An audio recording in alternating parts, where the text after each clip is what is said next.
आया ना होगा इस तरह हुस्नो शबाब रेत पर गुलशन फातिमा के थे सारे गुलाब रेत पर को कहूँ इतना तो बेअदब नहीं प्यासा हुसैन को इतना तो बेअदब नहीं लब से लबे हुसैन को तरसाया आब रेत पर लब से लबे हुसैन को तरसा है आब रेत पर और इश्क में क्या बचाइए इश्क में क्या लुटाइए इश्क में क्या बचाइए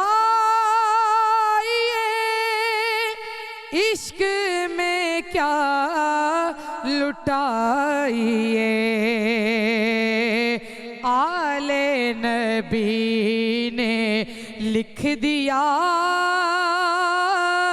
सारा निसाब रेत पर आले नबी ने लिख दिया सारा निसाब रेत पर गुलशन फातिमा के थे सारे गुलाब रेत पर। बिस्मिल्लाहिर्रहमानिर्रहीम अस्सलाम वालेकुम वरहमतुल्लाहि वबरकातुहू अल्लाहुम्मा सल्लि अला मुहम्मद व आले मुहम्मद रब्ब इश्रह ली सदरी वयस्सिर ली अमरी वहलुल उक़दतम मिन लिसानी यफ़क़हू क़ौली आमीन। ख़वातीन व हज़रात, आप देख रहे हैं कुतुब ऑनलाइन और मैं हूँ बिलाल कुतुब। कितनी आसानी से हम ये कह जाते हैं कि आज 10 मुहर्रम में सईदा के सारे फूल जो है वो रेत पे बिखरे। कितनी आसानी से हम ये लोग कह के गुजर जाते हैं और शायद ये फिर कुछ दिनों के बाद ये गम जो है वो एक इंसान होने की हैसियत से शायद हम दुनिया में भूल भी जाएं। लेकिन कमाल उम्मत हैं हम, वाहिद उम्मत हैं हम जिन्होंने 60 साल नहीं गुजरने दिए और अपने ही नबी के ख़ानदान को इस तरह ज़िबा किया कि जिस नबी से ये उम्मीद है कि वो हौज़े कौसर पे हमारी प्यास बुझाएगा, उसके सारे ख़ानदान को प्यासा रख के ये उम्मीद उस नबी से कर रहे हैं कि वो हमारी प्यास को बुझाएगा।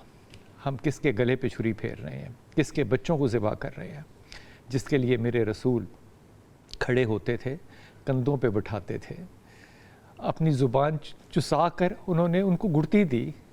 और मेरा रसूल जब मिंबर पे बैठता और ये बच्चे सामने लाल कुर्ता पहन के आते तो मेरा रसूल अपने खुतबे को रोक देता। जब मेरा रसूल सजदे में जाता और ये बच्चे कंधे पे चढ़ के खींचते तो सहाबा को हाथ से रोक देते कि इनको कुछ ना कहना। ये वो ज़िंदगी है हमारी बहसियत एक मोमिन के, मुसलमान के, जिसमें जब ये ज़िक्र करें तो यकीन कीजिए मुझे लगता है कि गम से ज़्यादा शर्मिंदगी के आंसू जो हैं वो आने चाहिए कि हमने क्या किया अपने नबी के औलाद के साथ। मदीना से जब चले मेरे इमाम मक्का पहुँचे, मक्का में एहराम को न्यूट्रलाइज़ किया। अब वहाँ से क्योंकि तलवारें नहीं लेकर गए थे, वहाँ से निकले और आप तशरीफ़ लेकर गए करबला। अब ये जो सारा सफ़र है, ये सारा सफ़र जो है, इस सफ़र में मुख्तलिफ़ रवायतों में, और मैं ये रवायतें जो है किसी ख़ास मसलक की पेश नहीं आपको कर रहा, जिस भी तारीख़ की किताब में पढ़ लें, इमाम ने 70 से ज़्यादा मकामात पे खड़े होकर ख़ुतबा दिया। चलिए इस बात को मैं कबूल कर लेता हूँ कि इमाम खुतबा देते हैं, इमाम को खुतबा देना चाहिए। इमाम ने हर खुतबे की जो इब्तदा की है वो पता किस बात से की है? मैं हुसैन हूँ, नवासा रसूल। ये बात बताने की ज़रूरत थी उम्मत को कि ये हुसैन है, ये फ़ातिमा का बेटा, ये अली का बेटा है, ये नबी पाक सल्लल्लाहु अलैहि वसल्लम पे खेला हुआ, ये उनकी ज़बान को चूसने वाला है, ये उनके कंधों पे चढ़ने वाला, ये हुसैन है। ये तारुफ़ की ज़रूरत थी। ये शर्मिंदगी की बात है। आज सैयदा अंबर नकवी हमारे साथ हैं। सैयदा अस्सलाम वालेकुम, खैरियत से हैं आप? सैयदा पहले तो इस पे थोड़ी सी तवज्जो फरमाइएगा कि हज़रत अब्दुल्ला इब्न अब्बास से रवायत है कि आपने रोका भी इमाम हुसैन को कि आप जो है वो तशरीफ़ ना लेके जाएं, जो हालात हैं वो सारे सामने हैं। फिर मेरे दिल को ये बात बहुत चोट देती है, मेरे दिल को बहुत चोट देती है कि नबी के नवासे को अपना तारुफ़ करवाना पड़ा। इतने कम अरसे में हम लोगों ने इतनी अपनी आंखें बंद कर ली कि अब नबी का नवासा हमें तारुफ़ करवाएगा, और इसके बाद भी हम जो करेंगे वो सामने है। ये एहराम को खोल के करबला जाने की जो वजह इमाम के सीने में है, ये क्या है? बहुत अच्छा आपने सवाल किया, और इमाम की जो वजह है वो इमाम ने ख़ुद बयान की। जैसे आपने कहा कि बहुत मकामात पे खुतबात दिए, मदीने से निकलते हुए भी वजह बयान की कि मैं अपनी उम्मत की इस्लाह के लिए निकल रहा हूँ और अमर बिल मारूफ़ और नही अनिल मुनकर के लिए निकल रहा हूँ। क्योंकि उस वक्त जो उम्मत की हालत थी तो और भी सहाबा कराम मौजूद थे, मगर सबसे ज़्यादा ज़िम्मेदारी हज़रत इमाम हुसैन अलैहिस्सलाम ने महसूस की, और बेशक वही ज़िम्मेदारी का हक़ अदा कर सकते थे। और उन्होंने इसीलिए मदीने से ख़ुरूज किया और ये कहते हुए निकले कि अब मदीना रहने के काबिल नहीं रहा, और फिर मक्के तशरीफ़ ले गए। और मक्के का जो आपने नवासे रसूल के रहने के काबिल नहीं रहा था। पता नहीं हम मरते क्यों नहीं है, ये जुमला कह के गुजर कैसे जाते हैं। बिल्कुल। उफ। और ये क़यामत जब गुजरी उसके बाद मक्के में आए, और ज़ाहिर है कि मक्के में पनाह लेने के लिए आए हैं, हज के मौसम में आए हैं। वो नवासे रसूल जो पापयादा 70 हज कर चुका है, जिसके लिए हज करना सबसे बड़ी सआदत है। हालात इस कदर दिगरगूं हुए, ज़मीन इतनी तंग कर दी गई, हाजियों के भेस में कातिल भेजे गए, जिसकी वजह से इमाम ने ये गवारा नहीं किया कि मेरे खून की वजह से हुर्मत पामाल हो अल्लाह के घर की। बेशक। इसलिए हज को उम्रे में तब्दील किया, हज के एहराम को उम्रे के एहराम में तब्दील किया, और फिर वहाँ से निकले। अब ये जो निकलना है ये भी हिकमत अमली है। हर जगह इमाम ख़ुद को पहचानवाते हुए जा रहे हैं, अपने मकसद को पहचानवाते हुए जा रहे हैं। ये जो निकलना है, देखिए उस वक्त मौसम ये है कि हज का मौसम है, काफ़िले हर तरफ से अंदर मक्के के लिए आ रहे हैं, और आपका काफ़िला जा रहा है, और वो भी नवासे रसूल का काफ़िला, फर्जंदे रसूल का काफ़िला। तो ये एक बिल्कुल एक इंसान को झंझोड़ देने वाली बात है कि वो रुक के पूछे कि क्या वजह है, हम आ रहे हैं और आप लोग जा रहे हैं, तो वजह क्या है। तो ये जो बयान है करबला का, तशहीर है करबला की, ये इमाम करते जा रहे हैं अपने हर कदम पे। लेकिन वही आपकी बात कि उम्मत का आलम ये है कि वो अपनी निगाहों से देख रहे हैं और उसके बावजूद उन पे असर नहीं हो रहा, और वो हज के लिए जा रहे हैं फ़र्जंदे रसूल को छोड़ के। और उस मौके पर कि जब मक्के से रवाना हुए तो मुख्तलिफ़ अशख़ास ने आके मुलाकात की, जिसमें आपने ज़िक्र किया जैसे अब्दुल्ला इब्न अब्बास, उन्होंने आके मशवरा दिया कि आप नहीं जाइए, यहाँ से सफ़र इख्तियार ना करें और वापस चले जाइए, क़याम ना कीजिए। इस तरह के मुख्तलिफ़ मशवरे उन्होंने दिए, लेकिन इमाम हुसैन अलैहिस्सलाम ने यही फ़रमाया कि जो मैं जानता हूँ वो तुम नहीं जानते। और इसके अलावा अब्दुल्ला इब्न जाफ़र आए, उन्होंने वहाँ मुलाकात की और अपने दोनों बच्चों को इमाम के हवाले किया। हालांकि हज़रत ज़ैनब सलामुल्लाह अलैहा साथ मौजूद थी। अब ये भी हिकमत अमली है। हज़रत ज़ैनब सलामुल्लाह अलैहा के निकाह में शर्त निकाह ये रखी गई थी कि 2 शर्त निकाह रखी गई थी। एक शर्त निकाह ये थी कि जब भी सफ़र दरपेश होगा हुसैन को तो ज़ैनब साथ जाएंगी। उससे पहली शर्त निकाह ये थी कि हज़रत ज़ैनब इमाम हुसैन के चेहरे की ज़ियारत किए बग़ैर दिन नहीं गुजार सकती थी। बेशक। तो शर्त निकाह ये थी कि रोज़ाना कम से कम एक मरतबा मुलाकात के लिए ज़ैनब हुसैन के पास आएंगी। और दूसरी शर्त निकाह ये थी कि जब भी सफ़र दरपेश होगा तो सैयदा साथ जाएंगी। अब वो अपनी जगह, उसके बाद भी अब्दुल्ला इब्न जाफ़र से तारीख़ में मौजूद है हज़रत ज़ैनब ने इजाज़त ली, मगर बच्चों को साथ लेकर नहीं गई, इसलिए कि ये ज़ैनब की दूररस निगाह देख रही थी कि तारीख़ में दोस्त कलम भी है, दुश्मन कलम भी है। तो लिखने वाले लिख सकते थे कि शर्त निकाह थी तो अपने लिए थी, बच्चों को क्यों साथ ले गई? तो बच्चों को साथ लेकर नहीं गई, और बच्चों को उस मकाम पे अब्दुल्ला इब्न जाफ़र ने आकर ख़ुद हवाले किया और ये तारीख़ में रकम करवा दिया कि वो अपनी मर्ज़ी से बच्चों को भेज रहे हैं, और ये कहा कि एक को मेरी तरफ से और एक को ज़ैनब की तरफ से फ़िदिया कर दीजिएगा। वाह। तो ये मुलाकातें हैं, ये वो बातें हैं। और उसके बाद ज़ाहिर है कि मुख्तलिफ़ मंजिलों पर एक मंजिल वो आई, बच्चों को फ़िदिया कर दीजिए, इस फ़िदिया से क्या मतलब? यानी अब कुर्बान कर दे, जब ये कुर्बानी का वक्त आए तो मेरे बच्चे हाजिर हैं, यानी अपनी नस्ल मिटा दी इस्लाम की खातिर। क्या बात। तो ये जज्बा था, और ये सारे जितने शुहदा हैं और जो उस वक्त अहले बैत अलैहिमुस्सलाम वहाँ मौजूद थे, उन सब का ये जज्बा था। और उस मकाम पे कि जब मक्के में खतूत पे खतूत आ रहे थे कूफे से कि आप इधर आइए, तशरीफ़ लाइए, तो इमाम ने हज़रत मुस्लिम इब्न अकील को भेजा वहाँ के हालात मालूम करने के लिए। हज़रत मुस्लिम बिन अकील वो है जिनकी ज़ौजा जो है वो लाहौर में मदफन है जी, और वो हज़रत अब्बास की बहन है बीबी रुकैया जी, बीबी रुकैया सलामुल्लाह अलैहा। तो उन्होंने उनको भेजा कि हालात मालूम करने के लिए, और जब वो मक्के से निकले हैं तो रास्ते में ही उन्हें हज़रत मुस्लिम इब्न अकील की शहादत की खबर मिल गई। और ये शहादत भी बड़ी दर्दनाक है कि आपको छत से गिराया गया और पहले सर तन से जुदा किया गया तलवार का वार करके, और उसके बाद जो जसद मुबारक है उसे दारुल अमारा की छत से नीचे फेंक दिया गया, और उसके बाद उस जसद मुबारक को रस्सियों से बांध के कूफे की गलियों में फिराया गया। इन्ना लिल्लाहि व इन्ना इलैहि राजिऊन। मुहर्रम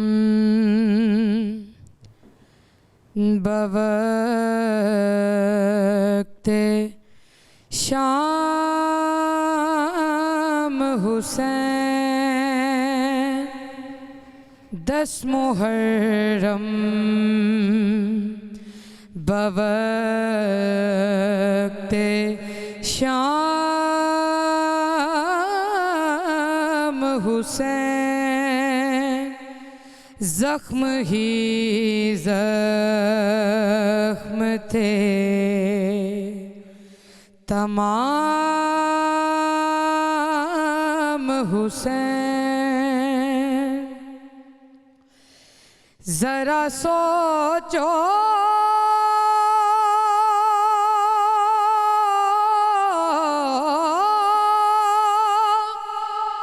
वो कौन था, क्या था,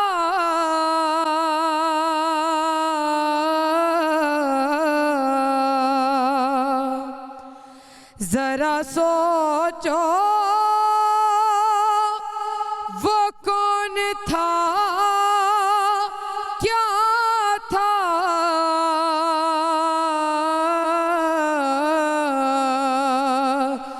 जिसने रखा था उनका नाम हुसैन, जिसने रखा था उनका नाम हुसैन। और 10 मुहर्रम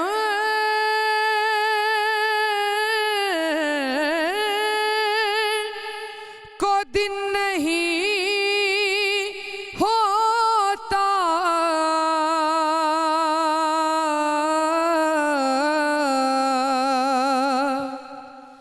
10 मुहर्रम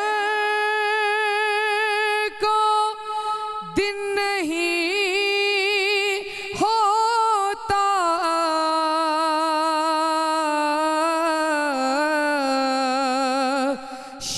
शाम होती है सिर्फ शाम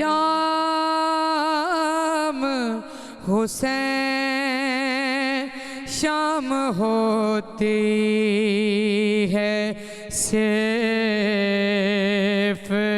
शाम हुसैन। 10 मुहर्रम बवक्ते शाम हुसैन, जख्म ही जख्म थे तमाम हुसैन। और 10 मुहर्रम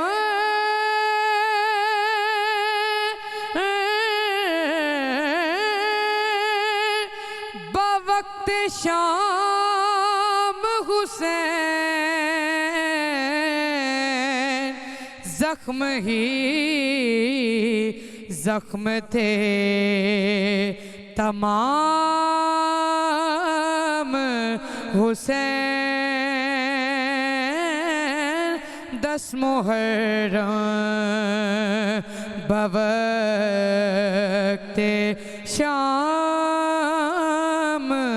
हुसैन, जख्म ही जख्म थे तमाम हुसैन। एज़ां कौन सुने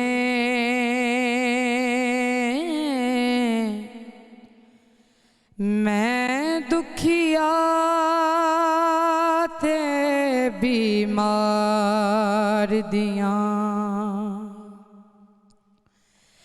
आजा अकबर लंग चलियां ने, आजा अकबर लंग चलियां ने। कड़ियां कोल करार दियां, ऐज़ां कौन सुने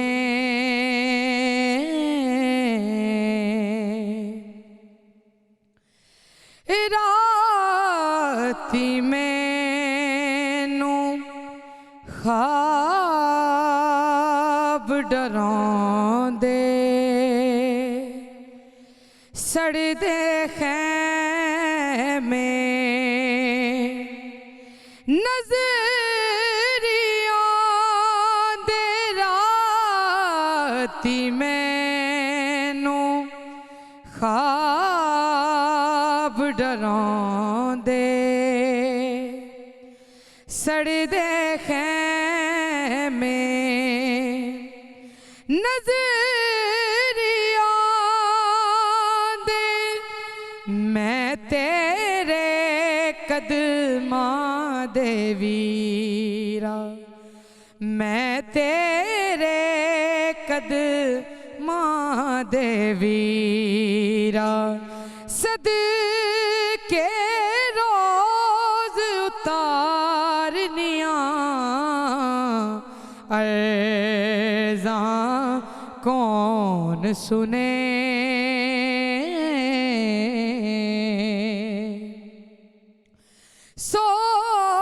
सोचनियां मैं शाम सवेरे,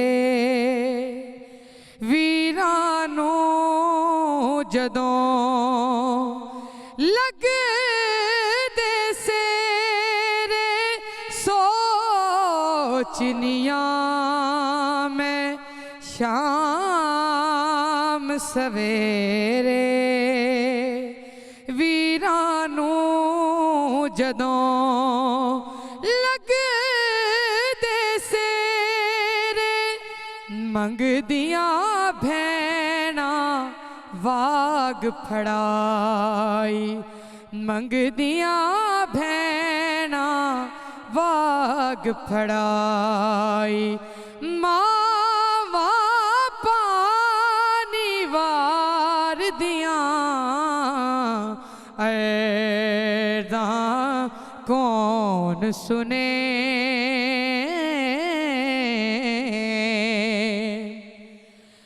वादा वीर ते तोड़ निभांदे, रुस जन बहना आन मना दे। वादा वीर ते तोड़ निभांदे, रुस जन बहना आन मना दे। रब जाने तू क्यों ना लिया, रब जाने तू क्यों ना लिया।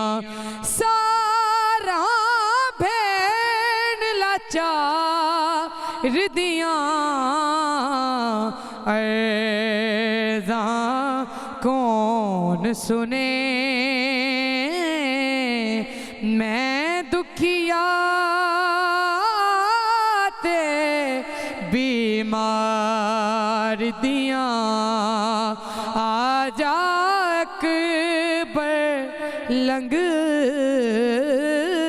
चलियां ने। घड़ियां कोल करा दियां अर्ज़ां कौन सुने।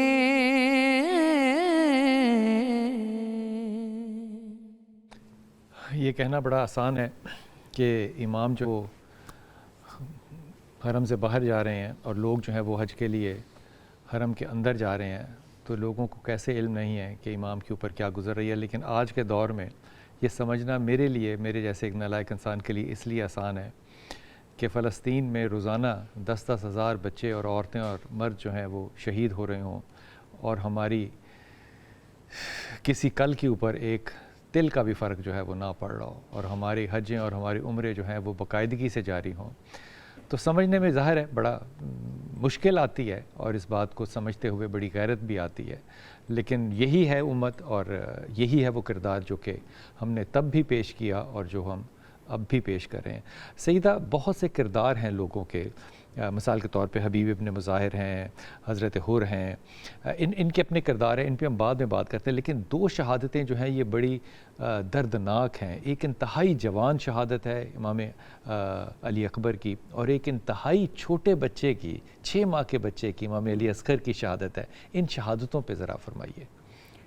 बिल्कुल, जो सबसे दर्दनाक शहादतें, और वो इमाम हुसैन आली मकाम ही के घराने से दी गई, और 3 बेटे थे इमाम हुसैन के, और सबका नाम अली, तीनों अली।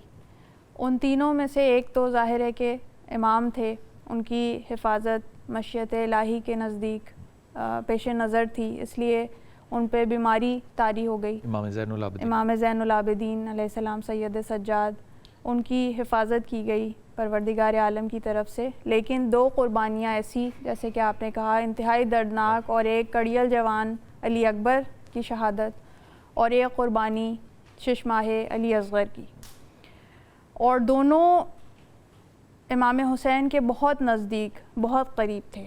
और जिस तरह से इमाम ने उनकी शहादतों पे अपने गम का इजहार किया, वही दिल को चीर देने के लिए काफ़ी है। बेशक कि हज़रत अली अकबर जो पूरे घराने की तमाम ख़वातीन के लिए महवर थे, मरकज़ थे, इसलिए कि वो शबीह पैगंबर थे, और ये नहीं था कि ज़रा सी कोई शबाहत हो, इतनी ज़्यादा शबाहत थी और इतनी ज़्यादा मशहूर थी कि मदीने से बाहर से जब भी कोई आता था और वो चाहता था कि रसूल अल्लाह के चेहरे की ज़ियारत करे, तो वो आकर हुसैन के घर के बाहर दरवाज़े पे खड़ा हो जाता था और दरख्वास्त करता था कि जनाब अली अकबर के चेहरे की ज़ियारत करा दीजिए। ख़ुद इमाम हुसैन अलैहिस्सलाम इरशाद फरमाते हैं कि मैं जब भी अपने नाना के चेहरे की ज़ियारत करना चाहता था तो अली अकबर के चेहरे को देख लेता था। और जिस वक्त क़ुरबानी के लिए पेश किया, जब तैयार किया, रास्ता किया, रास्ता किसने किया सईदा? इमाम हुसैन अलैहिस्सलाम ने ख़ुद अपने हाथों से, और नाना का हमामा पहनाया, उनकी अबा पहनाई, तलवार को हमाइल किया। और जो मक्तल में वाक़यात मौजूद हैं तो उसमें सबसे दर्दनाक वाक़या जो है कि जो उर्फ़ा ने कहते हैं कि अपनी निगाहों से देखा है, निगाह बातनी से, तो वो ये कहते हैं कि इस मंज़र को बर्दाश्त करना नामुमकिन है कि जिस वक्त हज़रत अली अकबर ख़ैमे से रुख़सत हुए, बार बार पर्दा उठता था, बार बार गिरता था। और ये तो दुश्मनों के जो मौरख़ीन हैं, हमीद इब्न मुस्लिम ने भी इसको नक़ल किया कि बार बार ख़ैमे का पर्दा उठता था, बार बार गिरता था। और कभी कोई बीबी शाना पकड़ के पीछे घसीट लेती थी, कभी कोई बीबी लिपट जाती थी। और ये नक़ल किया गया हमीद इब्न मुस्लिम की तरफ से कि दामन से पकड़ के कोई नन्ही बच्ची घसीट ले कि भैया हमें किसके सहारे छोड़े जा रहे हो। और फिर हज़रत अली अकबर बाहर आए और इजाज़त चाही, इज़्न जहाद चाहा इमाम हुसैन अलैहिस्सलाम से। तो उस वक्त इमाम हुसैन अलैहिस्सलाम ने यही जुमला कहा कि बारे इलाहा अब गवाह रहना कि अब मैं उसे भेज रहा हूँ कि जो रफ्तार में, गुफ्तार में, किरदार में सबसे ज़्यादा तेरे रसूल से मुशाबे है। तो इतनी बड़ी क़ुरबानी इमाम पेश करें, और उतनी ही बेकरारी इमाम की थी कि इधर सवार कर आया, रुख़सत किया, खुदा हाफिज़ कहा हज़रत अली अकबर ने, जो बेकरार हैं जंग के मैदान में जाने के लिए। घोड़े को सर पर दौड़ाना शुरू किया, इतने में महसूस हुआ कि पीछे कोई गिरा है। पलट के देखा तो बूढ़ा बाप घोड़े की रफ्तार से जब भागने की कोशिश कर रहा है तो अपने ही दामन में पैर उलझ के और गिरा। फ़ौरन जुलझना से नीचे आए और कहा, बाबा मैं तो अभी आपसे रुख़सत होके आया हूँ। तो कहा कि अगर तुम जैसा कोई बेटा होता तो फिर तुम समझ सकते कि मेरा दर्द क्या है। फिर से अली अकबर को रुख़सत किया, मगर कहा कि देखो अली अकबर, जब तक मैदान में ना पहुँच जाओ, मुड़ मुड़ के अपना चेहरा दिखाते रहना। और उसके बाद जनाब अली अकबर ने मुकाबला किया और इस तरह का जिहाद किया कि जो मुकाबला करने वाले हैं यजीदी, उनको समझ में आ गया कि ये हैदर का पोता है, ये हैदर करार का पोता है जो जंग के लिए आया है। इस तरह से सैकड़ों यजीदियों को जहन्नुम वासिल किया। और उसके बाद पलट कर वापस आए इमाम हुसैन के पास और पूछा, बाबा मैंने कैसी जंग की, बाबा मैंने कैसी जंग की। कहा बेशक तुमने बहुत उम्दा जंग की। कहा बाबा अगर 2 बूंद पानी के मिल जाते तो मैं दुश्मन फ़ौज को दिखा देता कि इस घराने के नौजवान किस तरह जंग किया करते हैं। अब इमाम आली मकाम पे वो वक्त आया जो इससे पहले नहीं आया था। हौज़े कौसर का मालिक, उसका बेटा 2 बूंद पानी नहीं पिला सकता अपने जवान बेटे को। कहा मैं तुम्हें रुख़सत करता हूँ, अब तुम्हें हौज़े कौसर पे तुम्हारे दादा सैराब करेंगे। और उसके बाद फिर से रुख़सत होके आए जनाब अली अकबर, और आने के बाद फिर से भरपूर हमला किया। तो अब उमर इब्न साद ने ऐलान किया कि देखो ये हैदर करार का पोता है, ये बनी हाशिम का नौजवान है, इससे तुम इस तरह से नहीं तने तनहा मुकाबला कर सकते, चारों तरफ से हमला करो। जब चारों तरफ से हमला हुआ, कहीं से तीर आए, कहीं से तबर आए, नेज़े आए, पत्थर आए, जिसके हाथ में जो था उसने उससे हमला किया। और हसीन इब्न नुमैर सामने से आया और आने के बाद उसने बर्छी हज़रत अली अकबर के सीने अक़दस में उतार दी और बर्छी का फल कलेजे के आर पार हो गया। सईदा, इस जुमले को जब आप पढ़ती हैं और कहती हैं तो आपको सबसे ज़्यादा किस बात पे दुख होता है?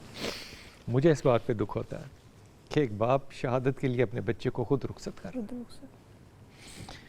एक वक्फा लेते हैं, वापस आते हैं। कौन सुने लुट पे गई, सड़ गए खैमे, लुट पै गई सड़ गए खैमे किते होश बीमार नू आवे ना ज़ैनब तू ले आबिद नू किते विच खैमे सड़ जावे ना लुट पै गई सड़ गए खैमे उठ आबिद बचड़ा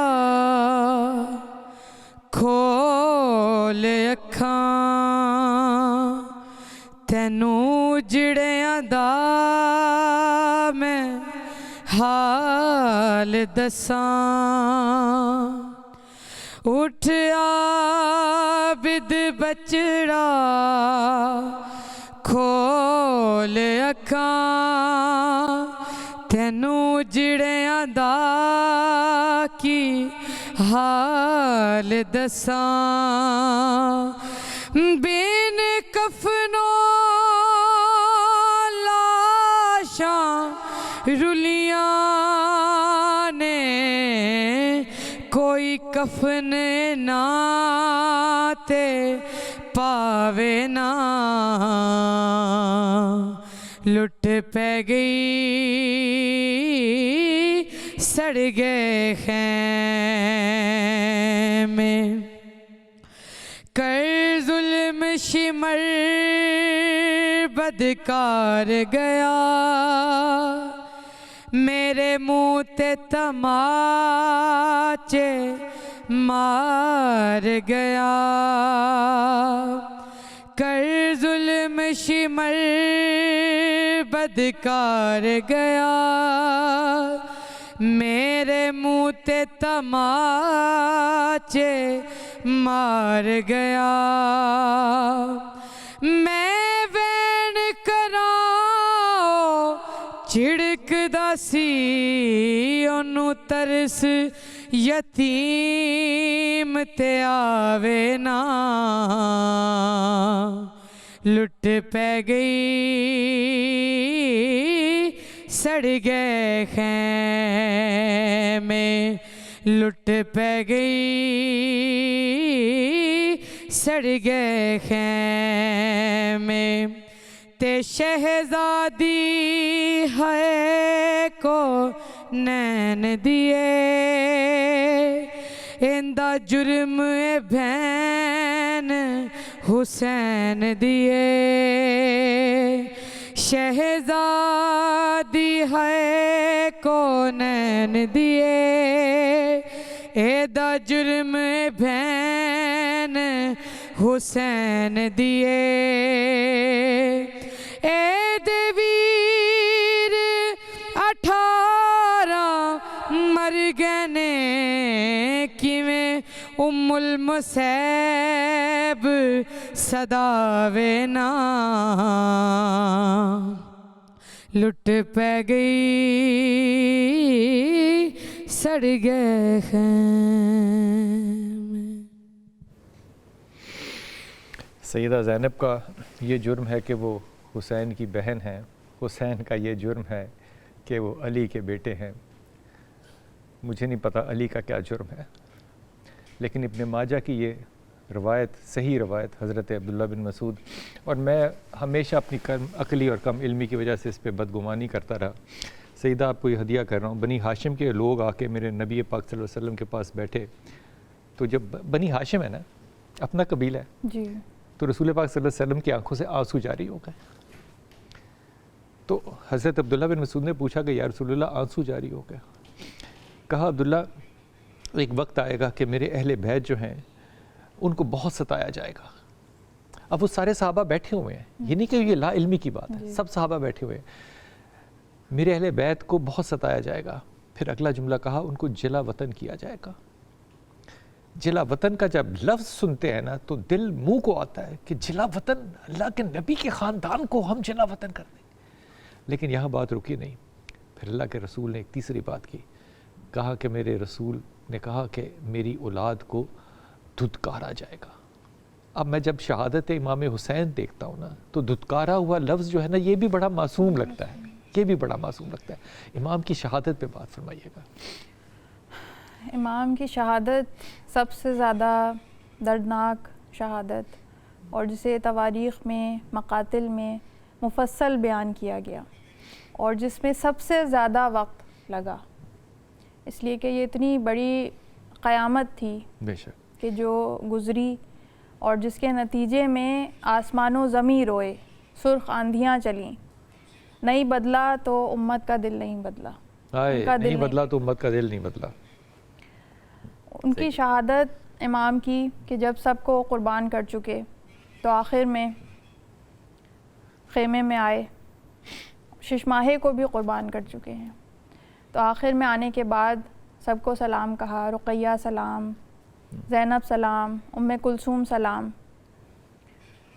और वक्त की कमी के हैं या ताकत अब नहीं थी कि अब सबको एक कतार में खड़ा किया कि सबसे एक दफ़ा में रुखसत हो जाऊं।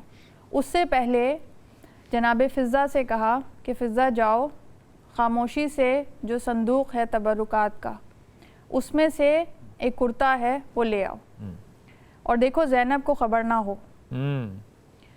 जनाब फ़िज़्ज़ा गई, तबरुकात के संदूक में से कुर्ता निकाला और अब लेकर चली, तो जनाब ज़ैनब ने आवाज़ दी, फ़िज़्ज़ा क्या लेकर जा रही हो?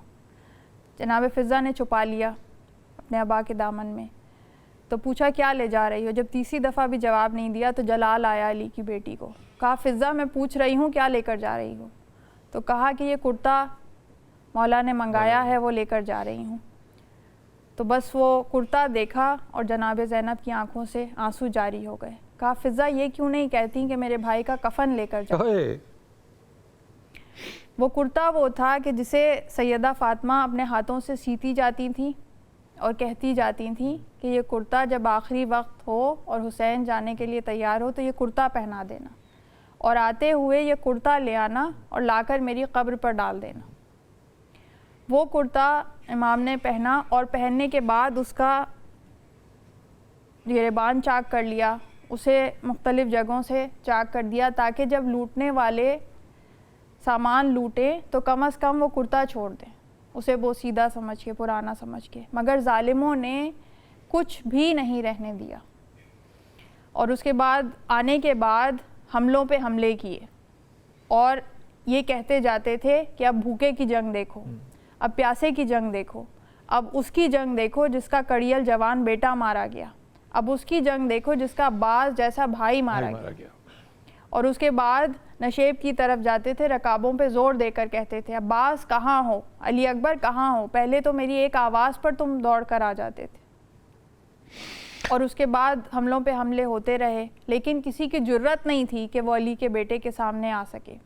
यहाँ तक कि ख़ुद जब हातिफ़ गैबी से आवाज़ आई, या अय्युहल नफ्सुल मुतमइन्ना इरजई इला रब्बिका रादियतन मर्दिया, कि ए नफ्स मुतमइन्ना लौट आ अपने रब की तरफ, इस हालत में कि तू अल्लाह से राज़ी हो, अल्लाह तुझसे राज़ी हो। तो इमाम ने अपनी तलवार न्याम में रख ली, बस तलवार का न्याम में रखना था कि चारों तरफ से हमले हुए, कहीं से तीर आए, कहीं से तलवारें आई, कहीं से नेज़े आए, जिसके पास कुछ नहीं था उसने पत्थर बरसाए। इन्ना लिल्लाहि व इन्ना इलैहि राजिऊन। और रसूल का नवासा, और ये जो ज़िक्र होता है हमेशा करबला के शुहदा का, इसमें हमेशा एक कमी मेरे दिल में रह जाती है कि हम वो ज़िक्र सैयदा ज़ैनब का नहीं कर सकते या नहीं करते, जिसकी वजह से ये सारा पैराडाइम जो रिलीजन का है वो खड़ा है। जी मेरा बेटा। मेरा वीर हुसैन सलाम होवी, तेरी भैन दी शाम तैयारी है, तेरा पुत्र सजाद नी टुर सकदा, तेरा पुत्र सजाद ने टुर सकदा आखे ज़ैनब दर्दा मारिए मेरा वीर हुसैन सलाम हुई। सजाद आखे फुफी अम्मा बीमार भी हाँ मजबूर भी हाँ मेरे सामने ओ पिया फिर दाए मेरे सामने ओ पिया फिर दाए जिन्ने सांग अकबर नू मारिए मेरा वीर हुसैन सलाम होवी। ते जदों टुरिया काफिला ज़ालिमां ने ऊंटां चाबक मार दिते कुछ बचड़े ऊंटां तो डिग पे पर सफर सादात दा जारी है मेरा वीर हुसैन सलाम होवी। ते मेरे वीर नो बागी ना आखो ए वेखो पुत्र रसूल दाए ना तक कुरान वेखो दी ना तक कुरान वेखो जी नेज़े ते तिलावत जारी है मेरा वीर हुसैन सलाम होवी। तेरी बहन दी शाम तैयारी है तेरा पुत्र सजाद नी टुर सकदा तेरा पुत्र सजाद नी टुर सकदा आखे ज़ैनब दर्दा मारिए मेरा वीर हुसैन